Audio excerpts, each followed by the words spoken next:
Hello everyone and welcome into Coach Craig's Sports. This is the MLB DFS Core Pick video for Wednesday, September 3rd, if you join me for the very first time. First of all, welcome in. Second of all, this is how today's video will be structured. We'll be going over my core picks. It's going to be 5 players in total, 1 pitcher, 4 hitters. That's going to be based on a combination of past performance versus their respective opponent, as well as some recent history. And then after that, we'll get moved over to my cheat sheet and talk through my top GPP teams to stack for Wednesday slate overall. In the morning, I'll be listing my early morning weather report to have any game that does have a double-digit chance of rain or higher. And then I'll also be listing as many of these starting lineups as I can get to throughout the afternoon and early evening. So definitely make sure that you are checking up down in that comment section so that you do have the most up-to-date and relevant information, especially as we do head into lock. But without further ado, we'll get right into it with the core picks. We're going to start off at the pitcher position with George Kirby of the Seattle Mariners. He's at $10,100, so a pretty reasonable price tag here. He's averaging just under 32 fantasy points per game, goes against the Tampa Bay Rays. He has some pretty good history versus them in the past, although it is limited history at that. And he has not pitched against them in 2025, but he had one start against them in 2024 where he did put up 46 FanDuel points. So definitely do like the upside with George Kirby on today's slate overall. Not a lot of guys that I'm considering from the starting pitcher position, so most of my lineups probably going to have George Kirby. Expect him to be the most popular pitcher on the slate at the same time as well. And if we look at what he's done so far in the season, he currently has 8 wins. ERA is at 3.94, so a little bit higher than we like to see, but definitely do like the upside out of him on the slate. Currently averaging just under 32 fantasy points per game at $10,100. And then we're going to get moved down to our hitters. We're going to start off with the first one, which is probably like the most controversial ones, but Zach Geloff here has had a pretty disappointing season by a lot of metrics, but he's at $2,500, currently averaging just under 7 fantasy points per game. He is going against the St. Louis Cardinals, and Matthew Liberatore is the expected starting pitcher for them. He is 3 for 3 versus Matthew Liberatore in his career. He has at least 1 hit in 5 out of his last 6 games. He's been doing pretty well since he's been called back up to the majors.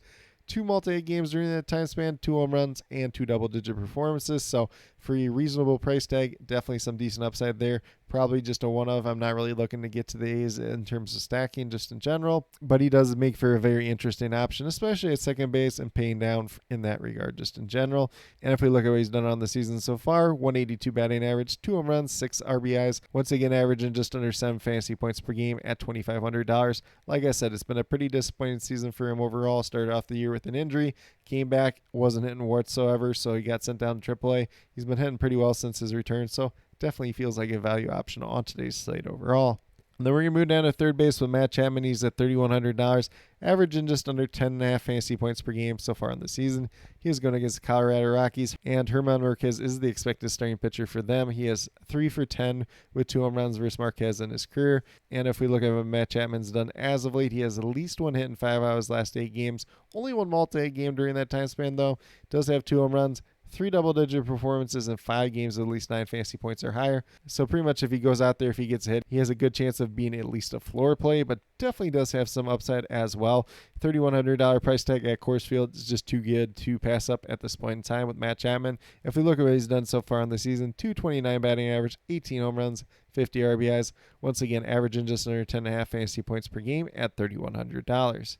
And then we move down to shortstop with Colson Montgomery. Technically, you could also play him at third base, but we do have Matt Chapman there. He's up to $3,400 at this point in time, averaging over 11.5 fantasy points per game on the season. And he's going against the Minnesota Twins. Zebby Matthews is the expected starting pitcher for them. He is 2 for 3 with 1 home run versus Zebby Matthews in his career. And if we look at what Colson Montgomery has been doing as of late, he has at least 1 hit in 7 out of his last 8 games. 3 multi-hit games during that time span, 6 home runs in those 8 games. So he's been on quite the power surge as of late, and he does have 6 double-digit performances during that time span at the same time as well. So like the upside that he's been showing as of late, it is a pretty good matchup versus Zebby Matthews, who, if he's not getting his good secondary stuff, he is a very hittable pitcher on pretty much any given start. When he relies heavily on that fastball and the secondary stuff is not there. But if we look at what Colson Montgomery's done so far in the season, 229 batting average, 16 home runs, 39 RBIs. Once again, averaging just over 11.5 fantasy points per game at $3,400. And then last but not least, we're going down the outfield with Christian Yelich. He's at $3,500. Currently averaging just under 12 fantasy points per game. He is going against the Philadelphia Phillies. Aaron Nola is the expected starting pitcher for them. I believe Aaron Nola has made 4 starts since his return from the IL. Only one of them has been good so far, so definitely do like the upside of this Brewers lineup in this matchup just in general.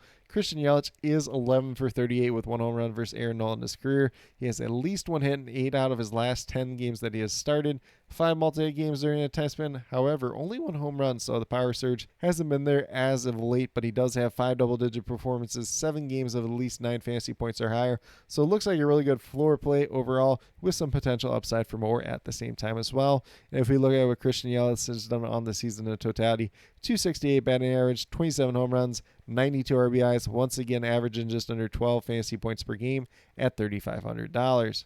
But with that being said, if you go with the 5 players that I do currently have listed here, you have $12,400 remaining, just about $3,100 remaining per player. So it looks like a little bit balanced. Build the rest away from here. Obviously, we do have 4 hitters from 4 different teams. Stacks will play a pretty important role, especially in GPP tournaments. So definitely feel free to mix and match as you do see fit. But with that being said, we'll get moved over to my cheat sheet and talk through my top GPP teams to stack for Wednesday's slate overall. So we are going to start off with the Chicago White Sox. They are my favorite team. However, unfortunately, the White Sox haven't been quite so great as of recent seasons. But with that being said, this is one of the few rare slates that we were able to stack them going against Zebby Matthews. As I kind of mentioned when we were talking about Colson Montgomery, if he's heavily reliant on the fastball and the secondary offerings are not there, could be a really good spot for this White Sox team just in general. Not a long list history versus him in the past, but they have hit him pretty well at that. Then we move over to the Kansas City Royals. They're going against Jose Urena, and he's kind of that career spot starter, not a guy that you really want in your rotation, but a guy that seems to end up there at least a couple of times a year for most teams. Not a guy that's going to put out big fantasy performances, but definitely does allow some pretty good hitting performances at the same time as well. So definitely like getting in that Kansas City Royals team. Then we got the Milwaukee Brewers going against Aaron Nola. Like I mentioned when we were talking about Christian Yelich, Nola's made 4 starts since he's been back from the IL. Only one of them has been good so far. The Brewers have decent history versus him in the past. And then last but not least, we have the San Francisco Giants going against German Marquez of the Colorado Rockies. Looks like a really good matchup. Just in general, they have hit him really well in the past. Plus this game being at Coors Field. And this Giants team, their price tags are not quite as unreasonable as we would typically see with games at Coors Field.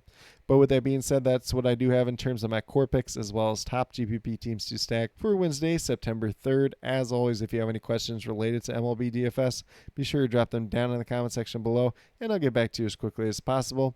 And then once again in the morning, I'll be listing my early morning weather report. They have any game that does have a double-digit chance of rain or higher. And then I will also be posting as many of the starting lineups as I can get to throughout the afternoon and early evening. So definitely make sure that you are checking up down in the comment section below so that you do have the most up-to-date and relevant information, especially as we do head into lock. But with that being said, if you're brand new to my channel, checking out for the very first time, or have yet to subscribe, please consider doing so. Definitely would appreciate it.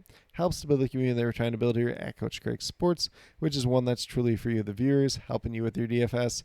Right now we have MLB DFS in terms of the core pick videos, typically Monday through Friday. Thursdays are going to be a little bit hit or miss. Obviously, Thursday slates have been a little bit weirder. Don't think there'll be a video for this Thursday, but I will be posting out my notes for free over on Patreon at the same time as well. And then I do have my CFL DFS video coming out once a week. That typically comes out on Wednesdays, so definitely be on the lookout for that. And then with the NFL season starting up, I will be doing some NFL DFS kind of core pick videos at the same time as well. Mentioning a couple of players that I do like at each position on both DraftKings and FanDuel. So if that's something you're into, definitely be sure to check that out at the same time as well. And then last but not least, if you're interested in sports betting, if you're interested in prop betting, be sure to check out the links and promo codes down in the description below for BetUS and PrizePicks. If you're a brand new user on either one of those sites, when you sign up, make your initial deposit, you will get a first match deposit bonus. For PrizePicks, it's 100% match up to $100, and then for BetUS, it's 125% match up to $2,000. So some pretty great opportunities to be had out there. If you have any other additional questions related to that whatsoever, feel free to reach out to me, whether it's down in the comment section of this video or on Twitter at Coach Craig Sport, and be more than happy to help you with that journey as well. But with that being said, that's all that I truly have for today's video. Definitely do appreciate each and every one of you tuning in. Definitely means a lot to me. I hope that each and every one of you have a great rest of your day and some pretty good luck in MLB DFS for Wednesday, September 3rd.